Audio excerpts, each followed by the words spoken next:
We are flying through space, man. The USS Post Show. How's it going, everyone? This is Flobo Boyce. This is Commander's Log. Happy New Year. As we cover episode 12, there is a tide of Star Trek Discovery. But as always, I am not alone.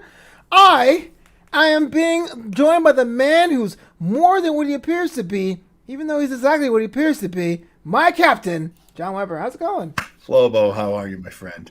You know, I haven't been the same since I figured out how the replicators work. But other than that, I'm great. Brand new camera, so I'm trying to figure out where to put everything. And also, I won't lie to you, I plucked. Oh, and it shows. We're about to cover episode 12, but we're not doing it alone. We're joined by a special guest, a two-time visitor to the show, a man who has never signed an armistice in his life. Give it up for Jake Giles. I never have. You are right, Flobo. I have never once signed an armistice. I'm like Kalis. The enemies just fall before me. Oh, yeah. What's up with that? Why they always falling, bro? Just want to give a shout out to everyone watching live on Facebook, on YouTube, on Twitter, and on Twitch. And if you have questions, make sure you let us know in the chat. I'll respond to you. If you're watching on Twitch, follow a brother, man. Gotta get those likes and views up. So, get some, get some money over Flobo's way. This is my 2021 resolution. Let's get Flobo some money. Well, thank you, man. Yeah, I mean, I've given Flobo my money. I mean, I refuse to wear the shirt on the air because it would be pandering, but you know. Oh, I love pandering. Why don't you pander some more? Let me start with you, Jake, man. Thoughts about Die Hard in Space this week? Well, I have to give it to CBS because they gave us 3 Christmas episodes in a row. We had 2 episodes with snow, and then we had 1 episode with the ultimate Christmas movie, Die Hard. That's not a Christmas movie. Don't start with that. Do not start with that. Don't. I gotta say though, Burnham really pulled off the John McClane role in this. Oh yeah, I agree. It's so funny. I was watching with my family, and at one point I said, "This is Die Hard," and they were like, "Yeah, shh." And I was like, "No, she lost her shoes. It's Die Hard." When she grabbed the communicator, I was just waiting for her to say "Yippee-ki-yay." Did it work for you though? Is it too cheesy? I mean, what's your overall take with this? We all love homages. I mean, Brooklyn Nine-Nine is a giant Die Hard homage, but did it work for you? Yeah, I think it really did. I think it fit in really well, especially with the stakes, what they were. Wow, yeah. Shout out to Joshua Postel. Happy New Year, man. Woo! Hey, Josh. Friends of the show. Friends of the show. So let's talk about the big thing backwards, man. Tilly. No, I'm just kidding. So we have ourselves a little bit of a showdown here between Osira and Admiral Vance. Now, the entire season, I didn't know what Admiral Vance's thing was about. Was he with us? Was he not? Was he a puppet? Was he a bad dude? But it seems to me he's arguing in good faith. Let's talk about this. John Weber, Osira, she has demands. Will they be met? This is completely different from what they were setting us up for. So they're setting us up, they're setting us up for a dictator, big bad, out to destroy the Federation and take all the broken pieces. That's what I thought we were getting set up for. Turns out what we were getting set up for is this bold plan of Osira's to combine her empire, the Emerald Chain, with the Federation. And she hits us with this great little line, this great little crack of, I hope you know capitalism has already hit the Federation because Deep Space, help me out here, was it 2.5? 273. Deep Space 273 has been doing business with the Emerald Chain behind the back of the Federation. But I love that she doesn't say Emerald Chain or my empire. She calls it capitalism. She thinks she represents capitalism. And it gives you kind of an insight on how she sees herself. She's kind of the Federation thinks of her as being an anti-Federation, and that's very true. But she thinks of herself as being alternative Federation built on good old capitalism. And now she's suggesting they come together. Fascinating twist of events. corporate merger real quick. Shout out to Beat Underpants. Bobo! Yo, follow this guy on Twitch. He's a good guy. Great guy. Absolutely. So, Jake, your thoughts on this whole deal, man? Did it seem like a corporate sit-down? Did it seem kind of whimsical? Or is there other things afoot? Osira's really hard to read. Yeah, she is. When she walked out of the meeting, that really told me more than anything that was said in the meeting. Mm-hmm. It pretty much said that I'm willing to give you all these concessions, but I don't want to face any consequences of my actions ever. Right. I am not a concession, says Osira. Yeah. And that makes sense. Also, it also makes me wonder if maybe there's something more going on, possibly, than them running out of dilithium is why she's so hot to trot to do this. I'm wondering if, I know, too many Southern phrases. I wonder if maybe she has run into some trouble on the, shall we say, the eastern side of the Beta Quadrant. A nice big red empire. Because we have not seen them yet this year. I mean, that's an interesting play, though. I mean, it's one of those things, again, or the Ferengi are just choking her out. Well, yeah, there. Well, I mean, that's the thing. Like, Osira was definitely, at least heading into the sit-down, you wouldn't be wrong if you said she was one-dimensional. Big, bad, evil, on the ship. We saw her do bad things. And even we'll get to it a little later with Aurelio. It was kind of like this other side of, no, she's kind, she's benevolent. Like, all that stuff comes to a head here. What she did here really threw me for a loop because my theory that Admiral was in on it is blown out the water. I don't know now if the Admiral's in good faith, but now we have lie detectors are biometric like people now. So this lends itself to a whole slew of other commutations and permutations. I'm not really sure what to expect there. But the question I have for you, John, is this. Who was right? The Admiral or Osira? Isn't that interesting how they set that up? You know, one of the things that I've loved about this season is they are very upfront about the imperfections of the Federation, and Vance is very much how we learn a lot of that. And I didn't feel, well, let's see. He didn't try to take a heavier hand. He didn't try to be bigger than Osira, which is interesting. Meeting in the middle. He's got Eli, the lie detector. Fascinating. Yeah. I love that. I can't hear that now. Stuff, man. Yeah, I can. and so we know, because we have a lie detector, that they both completely go, yeah, he understands. So now we, as the viewers, for once, know exactly what's going on between these two. Vance, I've said this for the last couple of weeks. I'll keep saying it. Vance is such a great character because he shows strength, but he also admits to weaknesses and vulnerabilities and mistakes. And that's a new kind of Federation. And Osira is clearly trying to fight over her weight class. She's got a lot of strength behind her, but she knows the future is extremely fragmented and weak for her. So I don't know that Vance will make the deal.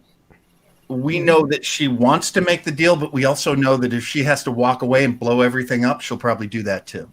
Because that's what we know about Osira. And her bargaining point kind of got a little weaker there when Burnham decided to vent half their force out into space. Hey, man, I mean, it's thicker shoes. I would do the same thing. I just love the term regulator. Did any of you guys watch Sequest? Yeah. Oh, wow. That's a deep cut. That's a deep cut. Sequest had regulators. I've always loved that phrase. And they're badasses. So sure, they're the regulators. Not only that, but that one dude comes back. I should do my research. Her second in command guy, the one with the frozen hand. Zareth. Yeah. Yes. I mean, those guys are bad guys. We know they're mercs. We know they're tough. We know they're ruthless. So the fact that we get our, look, you'll say Die Hard. I'll say Under Siege. I think I'm a little closer. You go right ahead. Okay, You say yeah. Die Hard. I'll It give did that come notes. first.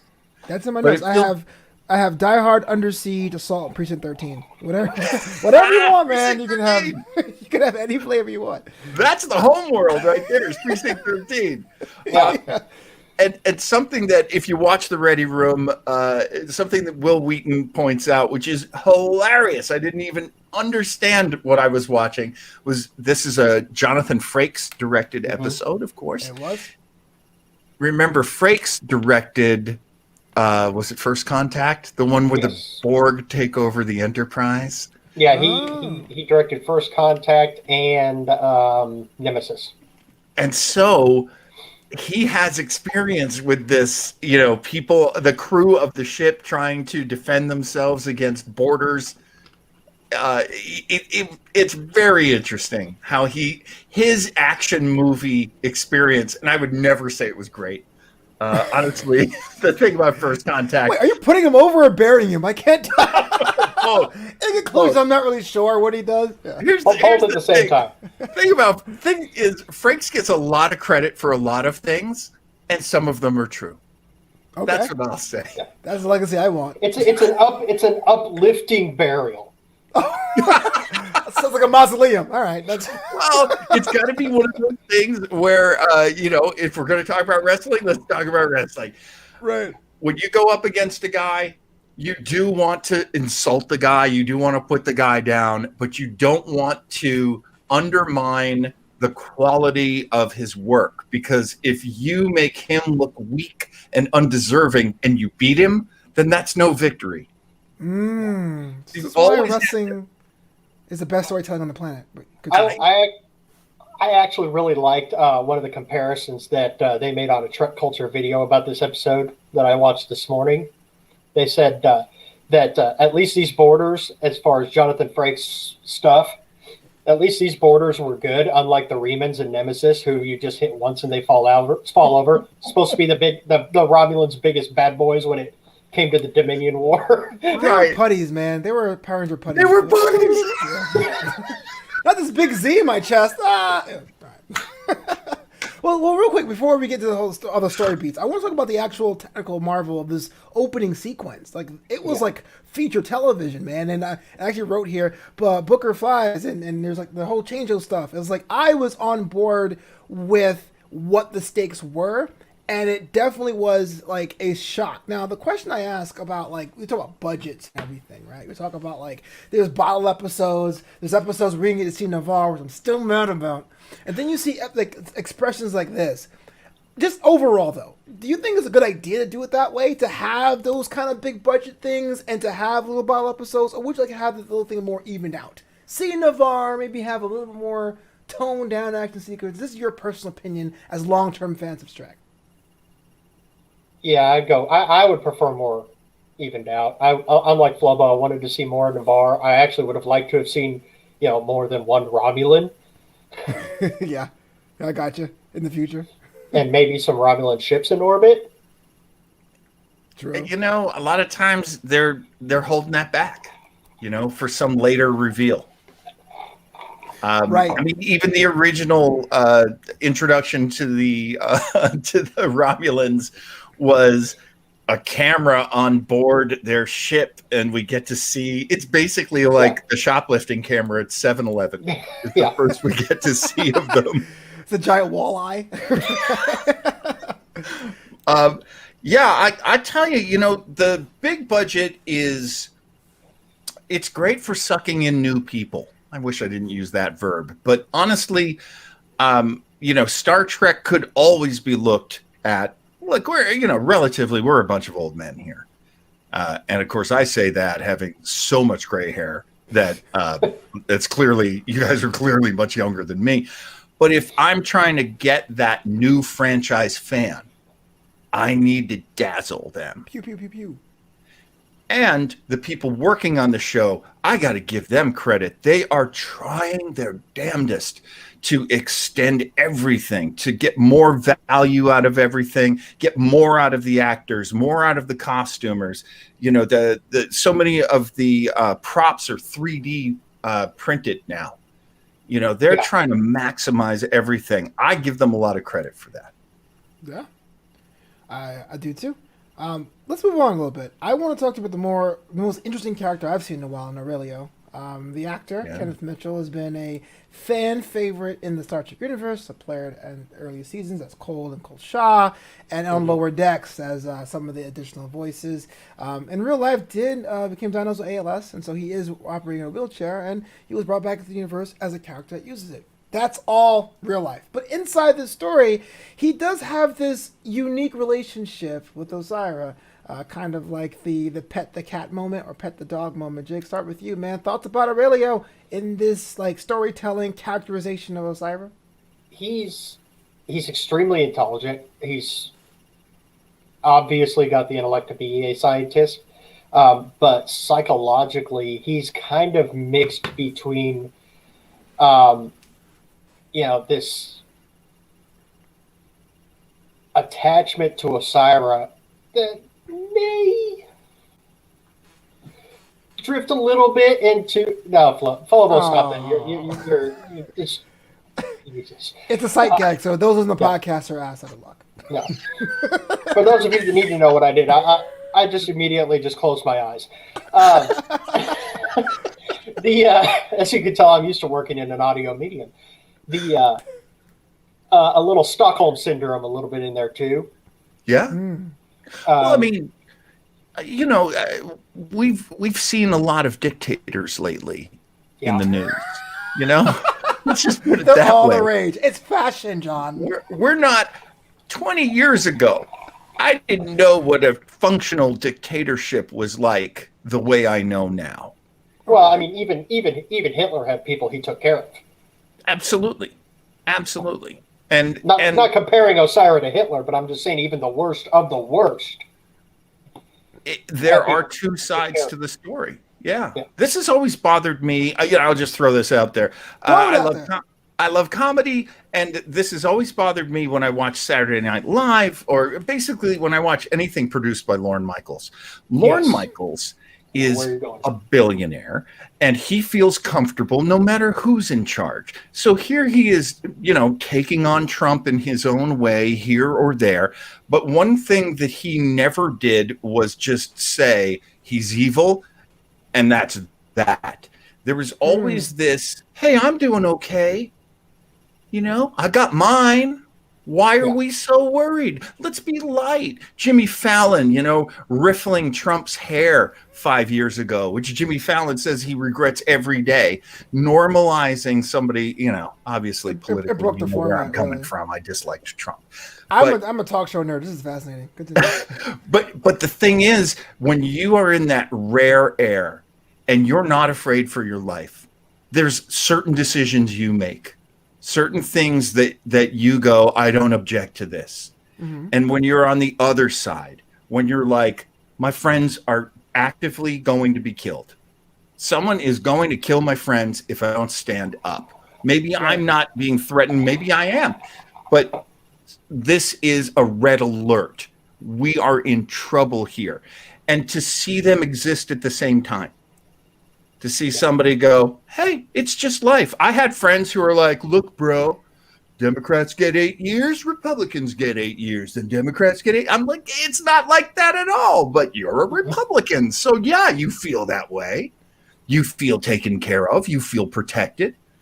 But I'm seeing people the same color as my friends being murdered in the streets every day. It means something to me that this is going on. And bringing it back to the show, we do see him have that moment of Osira is awful. She'll kill people just to prove a point, and that's beyond where he'll go.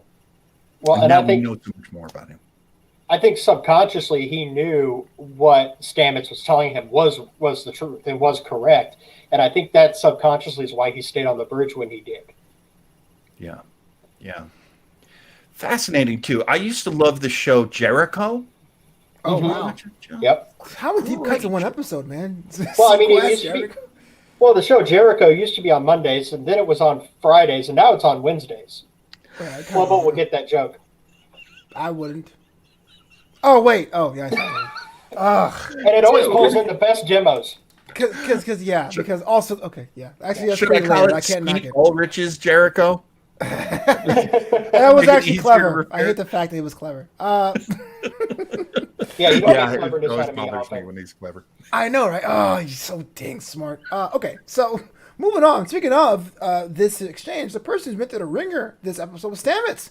Yeah. Stamets got Vulcan death gripped. He got like prisoned. It was nuts. I gotta do a moment of silence for my man Stamets because he left the episode in a wobbly egg out in space. I'm gonna start with that part first and go back with you, Jake. Man, I understand Burnham had a reason to do it, and she wasn't aware of what's going on the bridge, but really wasn't her decision to let Stamets go. That is where her Vulcan upbringing comes into play. Interesting. The needs of the many outweigh the needs of the few. That's racist. No, I'm just kidding. I do wish that she had maybe gotten a little bit more meat with that pinch instead of just, right There's a on the love pinch. Yeah, I mean, you need to go full grip like Spock. It's like thank you on the way down. Oh, that's nice.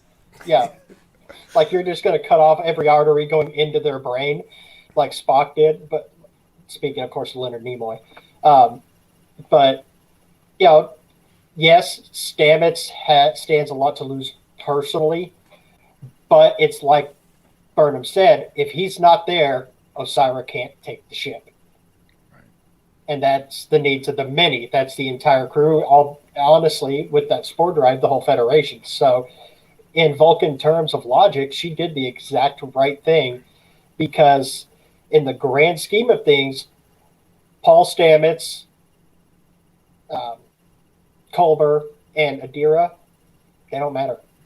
So you personally, do you think that's the right decision? You personally, like you watch it? I would have done the same thing. Damn. Except I wouldn't have used a Vulcan death bench. I probably would have just decked him, but really, like you could have given him. I can't do a Vulcan neck pinch. I've never been trained. I have to just forearm shiv him or something. You can't do the All-American $1 million dream. You can't do the $1 million dream. I might do a Jake the Snake DDT right into the deck plate, knock him out. Well, you know what? I can't You recall it's gotta a go. family show because it's rated TVMA. What about you, John? Thoughts about this idea? Stamets gets to the ringer, gets out an airlock himself, or through a wall. Really, not even an airlock.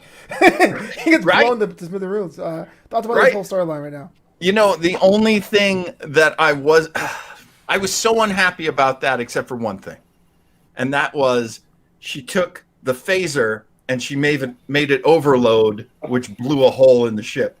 That's some TOS right there. They used to do the exploding phaser trick all the time. Wait, so you hated it, but you love the ingenuity of it all? That's pretty clever. I've come around. If you got to do something terrible that's going to make me unhappy, at least do it in a cool way. I'm just glad she picked a window big enough for him to fly through. It would have been horrible if Stamets somehow got decapitated on his way out for the tractor beam to grab it. Wow. That's man. like a Price is Right theme right there. I mean, she is sacrificing because she'll probably never have a good relationship with Stamets again. Unless Stamets is capable of changing how he is, and we know he isn't, just in gentle ways, which is why he considers Adira his child. Mm-hmm. And I totally, I questioned it at first, but then I went, no, this guy's heart is on the outside. He is not a reserved or puritanical person in any way. Everyone on that ship is probably tougher and more like hard-shelled than Stamets. And so for him to be the guy that gets sacrificed, for his family to be the family that gets put at risk, he'll never forgive her. It'll never be the same between them. He needs to really spend some time with the coldest and hardest person on the entire show, and that's Grudge. Oh. Sorry to God. Grudge doesn't react to anything. If you would have said Linus, I would have removed you right now. No, where is Linus? I don't know. Where is Linus? I'll tell you right now. If we don't see Linus in part 13, in episode 13, I will march. I will hit the streets. How dare them take away my Linus? Dictators, man. Linus. You know what? I like that. Yeah, I love this. I love the season. I love the episodes. I'm not trying to rag on the show, but from a writing standpoint, I never quite bought the reason why Adira left the ship. And now I see the reason why to add the stakes to Paul. It seems like a cheap trick. Not the band, but it really is a plot device. And so I understand, and now it makes total sense, but it feels like, a little bit reverse engineered there. You know what I mean? John, I'm just impressed somebody Flobo's age knew who Cheap Trick was. What? So look at the good James. I'm very impressed. Flobo loves rock and roll. It's one of the great things about Flobo. You've always got that. He's you know what? I just figured it was us gray folks.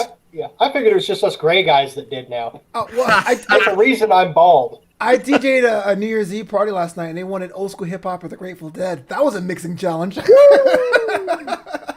Everybody get your hands up! Saturday night. That just makes my head hurt thinking about it. Hey man, check cleared. You gotta do it. With the Grateful Dead. Which Dead songs did they want to hear? They wanted everything, bro. Did not matter. Sugar Magnolia, and you're like, what Run DMC song can come out of this? No. Maybe. Off the rails. How do we go from the Grateful Dead to DMX here? Yeah, exactly. Speaking of Grateful Dead, Rin dead. Face. Now, here's my reference of the week. Before he was shot to crap, he said, and I quote, "I can't sit around and hope anymore." And I said, "Oh, I get it. He's blue, and the Blue Lantern Corps is all about hope." They see the show. They know. But rest in peace, my man, Rin. Jake Johns, let me ask you, man. One, why is Green Lantern so awesome? And two, what happens to Rin now as far as the storytelling device? Say that one more time, because you ran through it way too fast and my brain couldn't keep up. One, why is Green Lantern the best superhero of all time? And two, with Rin being dead, what happens to the rest of the crew? That's like one of their guys. Okay, so for the first part, watch out. There's a hurricane coming through. Oh, okay, don't do that. There's a hurricane coming through. Stand back. For the second part, Rin wasn't really in the show very long. Okay. Like a total of maybe 3 episodes? Yep. Maybe 4.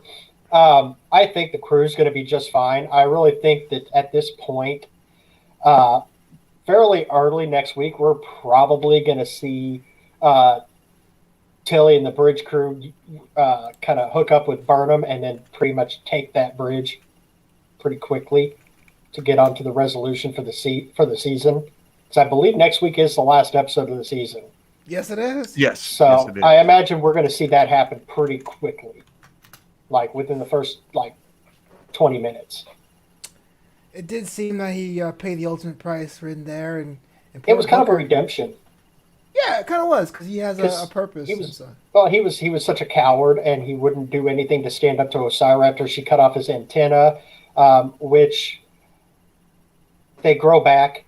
I don't know why Discovery never really got with that. That was part of the whole Enterprise episode when Archer cut one of Shran's off to get out of the duel they were supposed to have. That it would grow back eventually.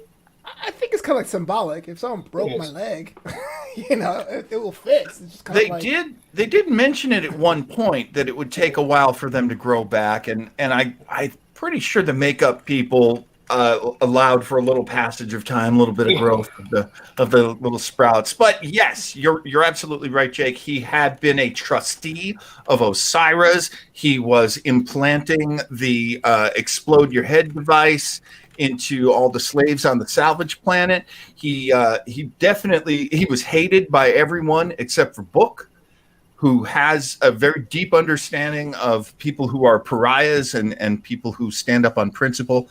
I'll miss him. I will miss Rin like crazy. I know we didn't get to see a lot of him, but he was a big guy, good actor under all that makeup. Mary Wiseman's husband. So, Mr. Tilly. Can we, by any chance, recreate that technology he was implanting in people and just put it in every Twitter troll's head? That way, every time they get too much, we just go. Noah Auerbach Cats and I just want to give a shout out to my man Lars Newt coming through the chat, just saying what's up, man. You know what the deal. New Year's was great. I watched the Honeymooners, and now we're talking Star Trek. But in that exchange of Rin's unfortunate and timely passing, Booker has an idea. He lets Osira know he has a hookup. That lithium hookup, baby. He's going to help her out with that. Do you think he's bluffing, or is he telling the truth, John?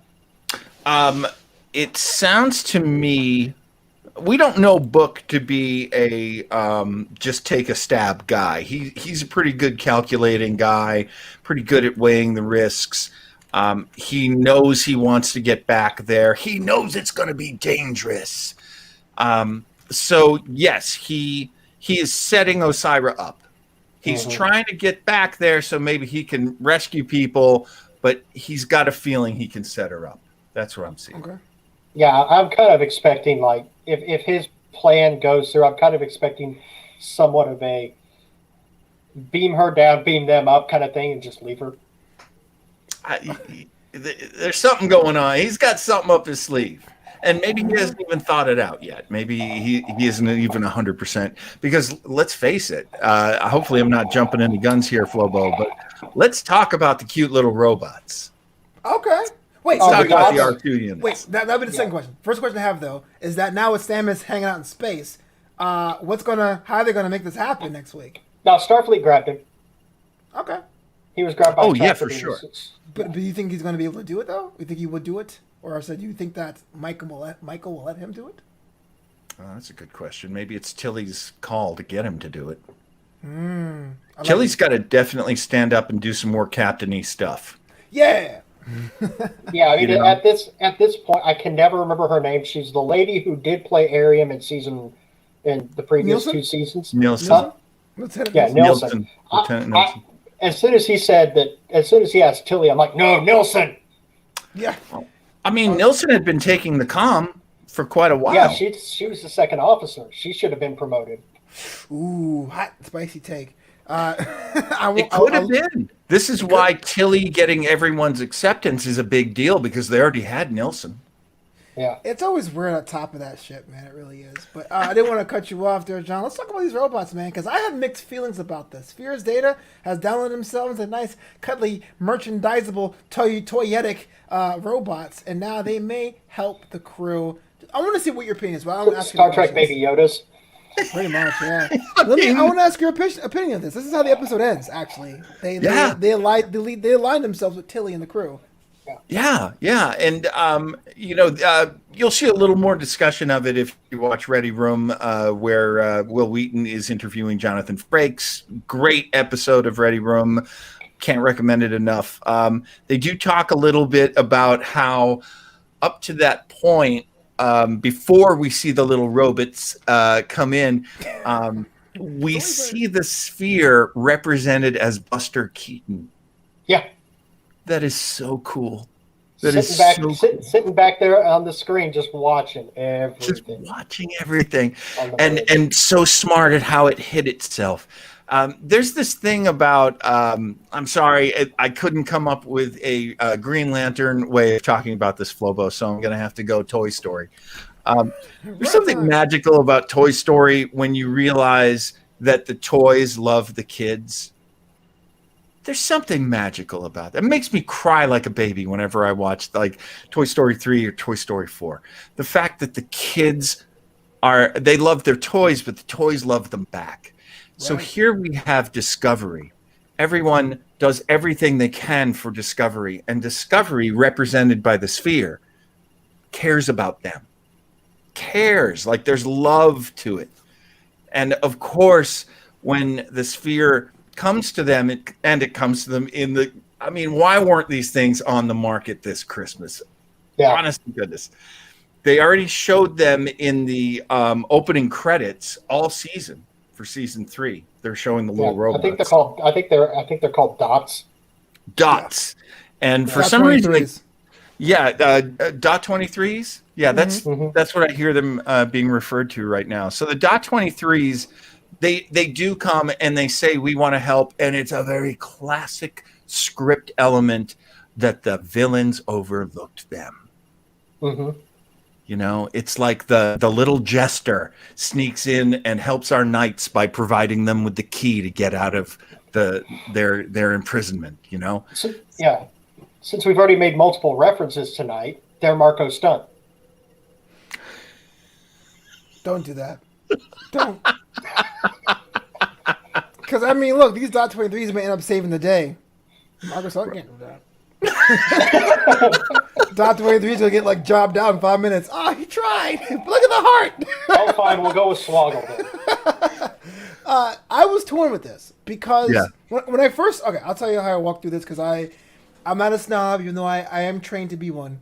My first knee-jerk reaction was like, oh, come on. Are you kidding me? Buster Keaton has somehow put himself in his army of robots, and they're all cutesy looking.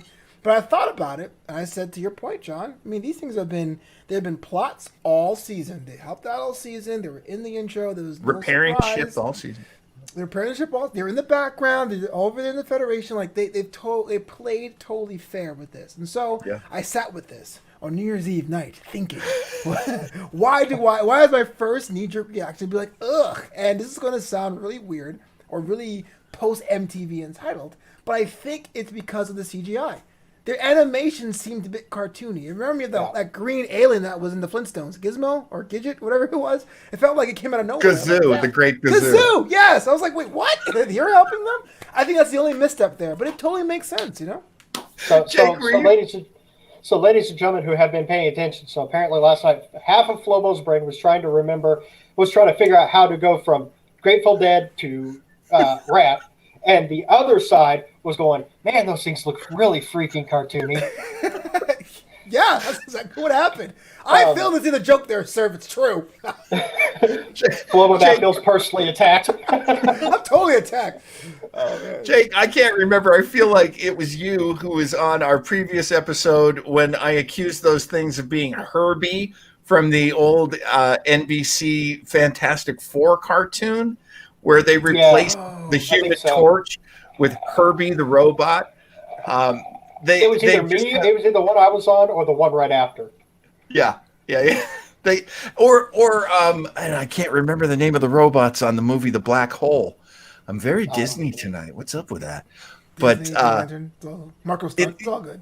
It's a little bit of R2D2 in there, and I get that. I get what you're saying, Flobo. There is something sort of little kiddish about it, which is bizarre because I don't know how many little kids are sitting around watching CBS All Access at this point. I'm not sure how many little kids are going to be watching this show ever. They use the word shit at one point when they're talking about it multiple times. It's shit, you know. You're eating shit. Like, that's a hostile gesture, then, Admiral Vance. Why'd you say that? By the way, it's all the mind game, baby. All the mind game. I actually respected Vance at that point even more than I already had because I'm like, oh, okay, we're gonna play this game now. Yeah. You know, you're eating our poop. I do have to say though, I was worried a second ago because John picked up that can and I was worried it was a Twisted Tea. You know what's weird about this? This is totally off topic here. So, if you've been living under a rock, there's a viral video featuring that Twisted Tea beverage. I actually drink the stuff. It's been sold out in my store.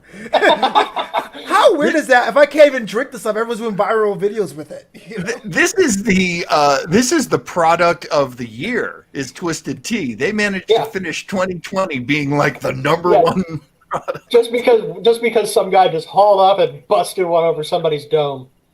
Yeah, hey, Superman punched a Nazi once, right? Why not this guy? Please do it with something I actually don't drink. Can you use a Skinny Girl margarita bottle next time? That's all I'm asking. Like, dang. Seriously, you use a Budweiser. I like Bud, but you know what I'm saying. Any tall boy should work. Yeah, that's all I'm saying. Mad Dog 2020. Right. Oh, Mad Dog. Mad Dog 2020 will knock you back into 2020. Yeah. Do you want to make any predictions as to how the Dot 23s help, do you think? Nope. Well, no, we do not. I mean, they can move throughout the ship where the crew can't. The Dot 23s can start cutting out systems because they know where they are. They know they know the most vulnerable points because they're the ones always fixing them. And so they don't have life signs, so they can't be tracked. It wouldn't surprise me to see them do something like, I don't know, cut all power to the bridge while Osiris there, or seal the doors. Home Alone is what we're doing now. Great. Yeah. Fourth Christmas movie. 4 weeks in a row, we get a Christmas movie on Discovery. Die Hard does not count as a Christmas movie.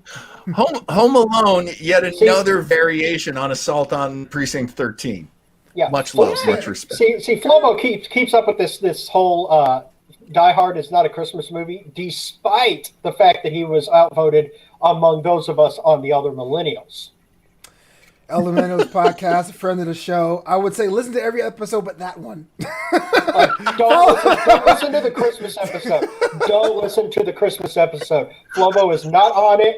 I take no responsibility for the Christmas episode. I was simply there, did my job, and then went and drank heavily after. Right. Do not ratio me. I don't mean to insult the guys on that podcast, but that is one of the coldest takes in the world. That take was hot like a decade ago.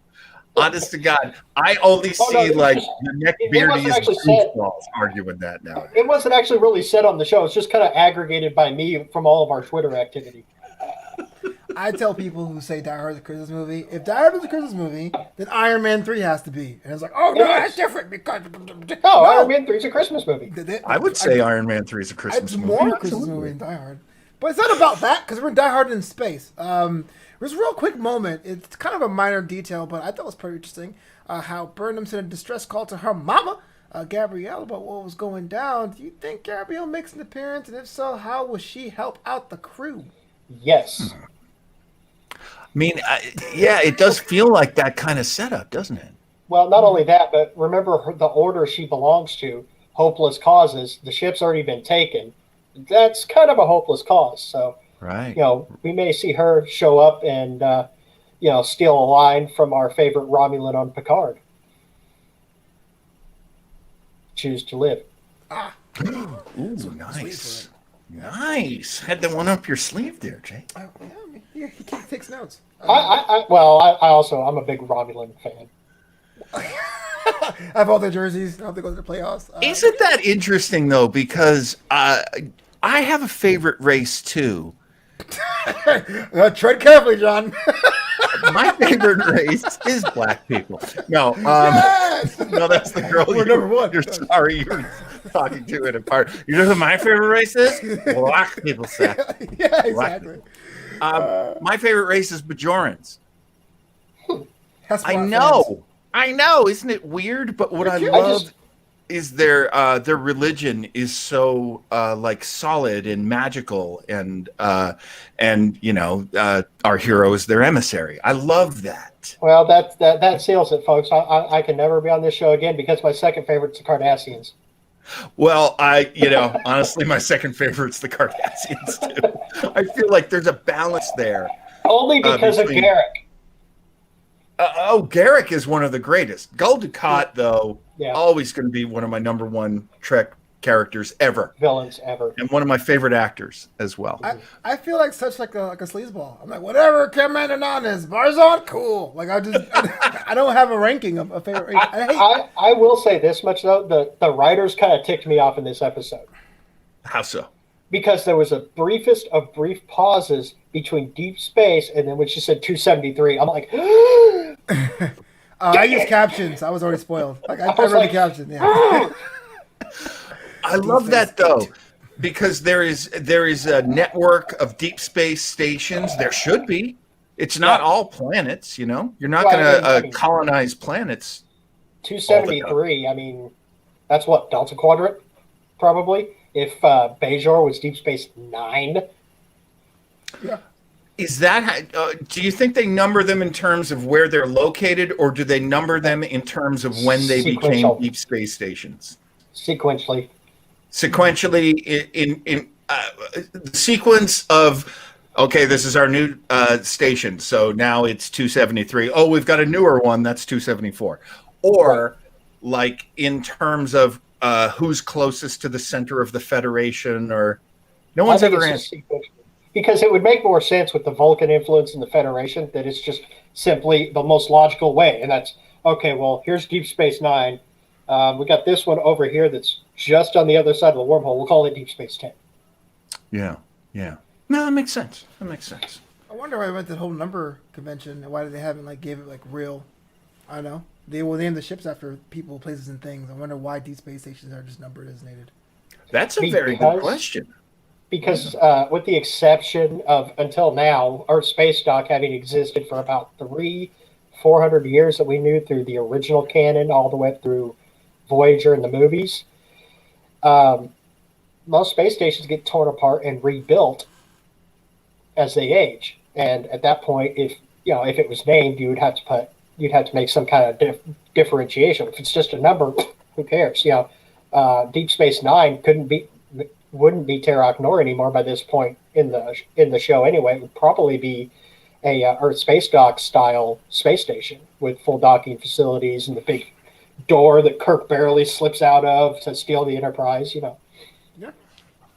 I mean, that makes sense. That makes a lot of sense. Yeah. Although I have to say, again, going backwards in the conversation, Terok Nor, what a badass name. I love that name. Terror Gate. And that's its Cardassian name, correct? Yes. Yeah, two identical stations, Terok Nor and Empok Nor. Terror Gate, which would become Deep Space Nine, and then Empok Nor, Empire Gate, which is what O'Brien would go to, steal a bunch of components for Deep Space Nine and get attacked by crazy Cardassian zombies. O'Brien, that guy knows me so much. But shout out to Sherman Cox. Thanks so much for rolling through tonight. I appreciate you. Happy New Year, man. O'Brien is always like, my wife, my really attractive wife, and my kid and my wife. My wife's hot. I get it, O'Brien. I get it. Nobody got screwed in Star Trek nearly as bad as Miles O'Brien. Everything that could happen to that man happened to him. He went through the same torture Picard did under the Cardassians. He had to call some supernatural beast on Bajor. And can I throw in? His best friend was a changeling for 6 months of the series, and we didn't even know. And can I throw this in? Keiko was never that nice to him. No. He settled. He was always complaining. I like this station. I mean, look, man, she's a teacher in the school. All right, you know what? Miles. Somebody was talking in one of the Facebook groups the other day about Asian characters in Star Trek, and she was the one Asian character no one mentioned. And then someone finally broke the silence and was like, "No, why is no one talking about Keiko?" And me, I've just learned to shut up. I don't add to these conversations, but mine was, "Have you met Keiko?" Well, we have. I actually speaking of Facebook, I actually got rid of it at midnight last night. So.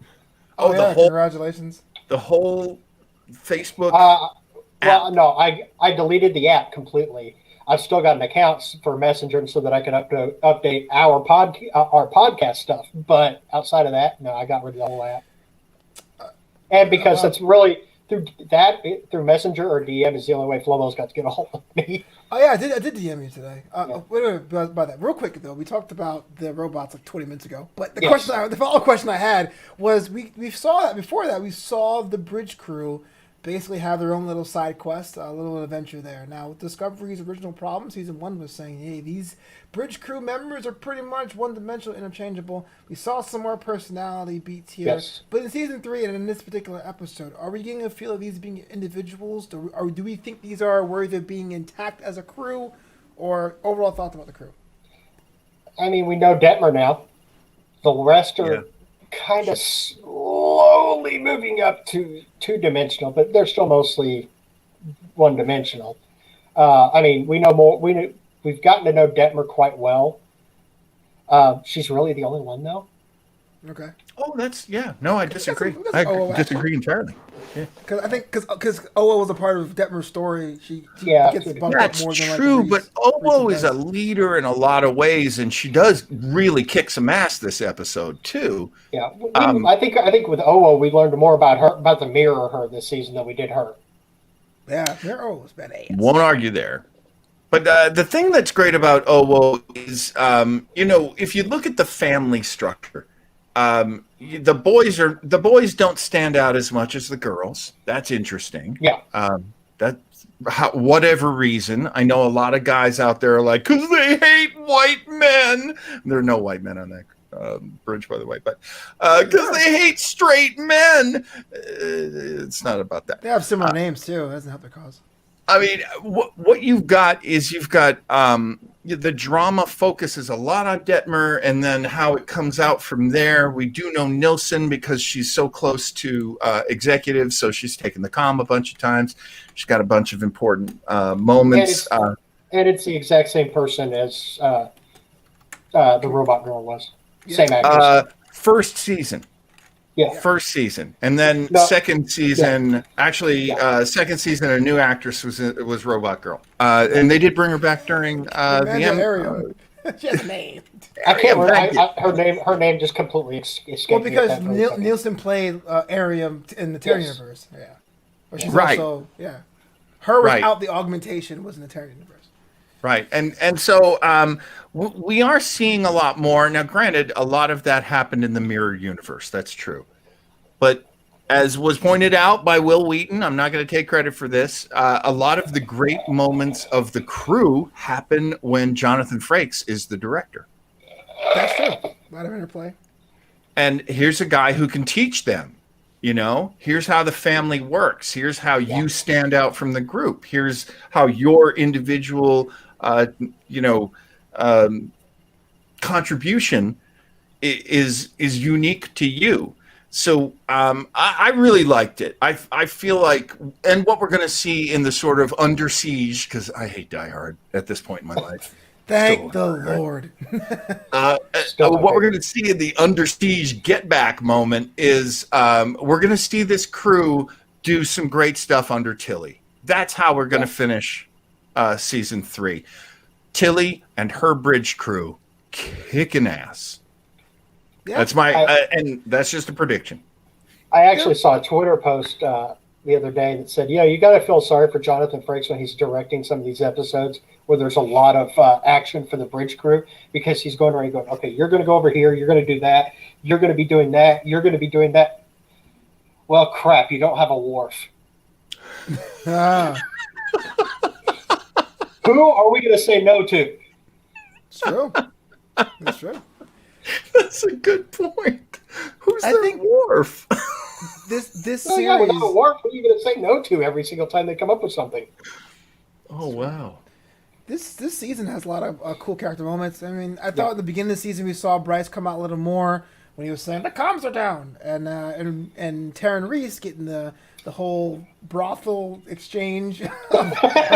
By the way, have I absolutely fanboyed out for him on this show? Yes, man, it was actually the one I was on. In the Terran universe, he's going to take over the red light district. Yeah, stop me. Have I already said this? And so his decision was, well, the red light district probably comes with a lot of drugs.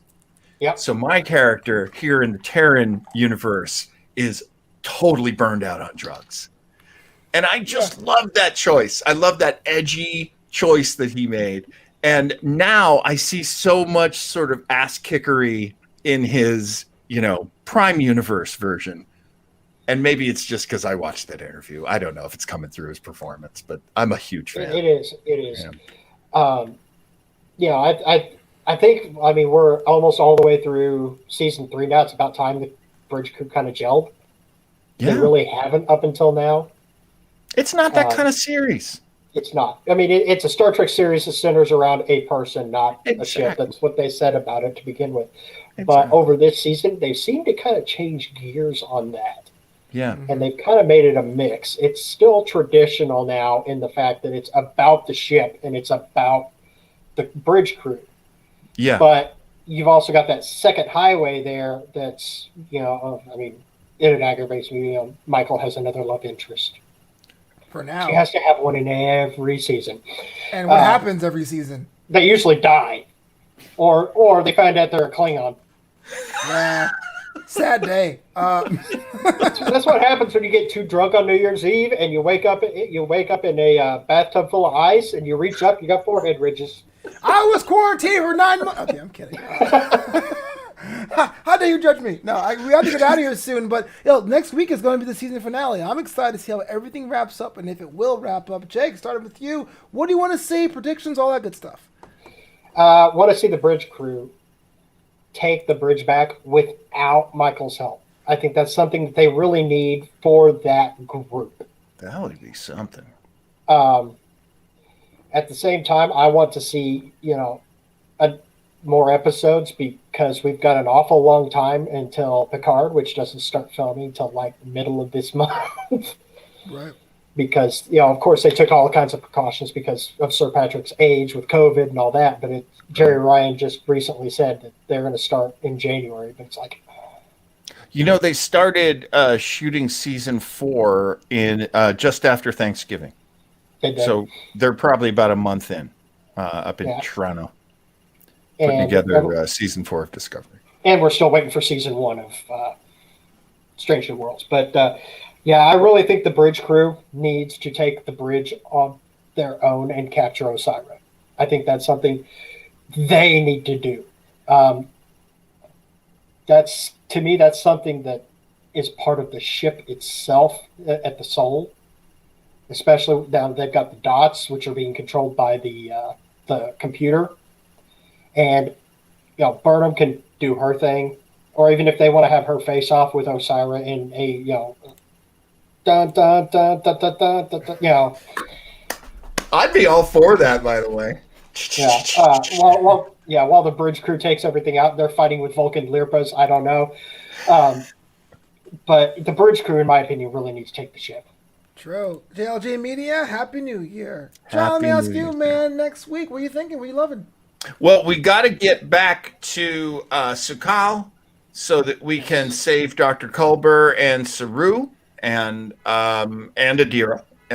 So something has to happen there. I still want a question answered. Is Su'Kal a super-powered space child?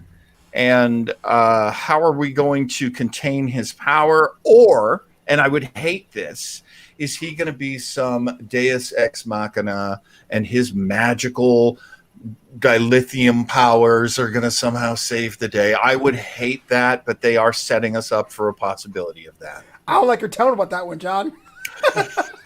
He's obviously baby. Oh. He's obviously a mutant, so maybe we found a role for Patrick Stewart to play in this series now too, because obviously Su'Kal's a mutant. Time will collapse. Time would absolutely collapse. Picard. I'm actually Charles Xavier now. Yeah, exactly. What is going on? What about you, Flobo? What do you think? Man, look. Here's the dilly. What I like about Star Trek Discovery, I've gotten in spades this season, and I was cranky in season 2 because I felt like a lot of fan service was there to bridge the gap between old Star Trek fans and new Star Trek fans. Because as a new fan, it became homework. It was like, oh, this is a reference to this, or this was for reference to the Menagerie or the Cage. I had to go back and watch these things, which what made Discovery cool was that it was its own thing. Season 3, I got that and more. Yeah, there was the past stuff. We got the mystery in the burn. You had some new planet exploration. You got some political discourse. You had the trial episode. Every Star Trek show does one, apparently. So that's right. I am happy. It hasn't been perfect, but I can't ask for anything more except for maybe a Green Lantern crossover. So this right here is all icing on the cake. Victory lap for me. Right on. Right on. Sorry, Jake. Woo. But it's about high time to get out of here, man. In the words of Ryan Reynolds, don't make the super suit green or animated. I actually like that movie, flaws and all. As bad as it is, I will watch it. I will watch it. I might fast forward through the parts before he becomes Green Lantern. Yeah. There's a lot of that, but yeah, I'd watch that again. The scene, I mean, not a spoiler right now, but the scene where at the end where he kisses the girl, Blake Lively, and flies off into space was like, the whole movie should have been that. Okay, whatever. I'm not going to my soapbox. Spoiler alert for a movie that came out 20 years ago. Yeah, it came out 10 years ago this June. All right, Jake Giles, where can the world find you online, man? Twitter and Instagram at JGilesTEM. Also on the Elder Millennials Podcast Network, having both the Elder Millennials Podcast and a show that Flobo frequents with us called the 685. It is a wrestling-themed podcast. I only go on there to talk about AEW. Because I am the elite. The elite. Just because it's on TV doesn't mean it's the same as quality. But John, what's up, man? Hey, follow us this year because it's going to be a big year for all three guys. You're seeing it on the screen right now, but all of our friends as well. Going to be a very big year for us. Hit me up on Twitter. I am there more and more every day at Hello John Weber. Glad to see you. Glad to include you. If you ever want to ask any questions or throw in a comment, I might bring it to the show for you. Oh, yeah. And this is Commander's Log, part of the New Amsterdam Entertainment Network. Learn more about this and other shows at newamsterdam.com. That's KNEW Amsterdam.com. But until next time, see you, Captain. Gentlemen, always a pleasure to serve with you. I moved my camera, so I can't find it. There it is. It's tough with these Christmas cameras. Gentlemen, Romulan Ale. Ready, room. Let's go.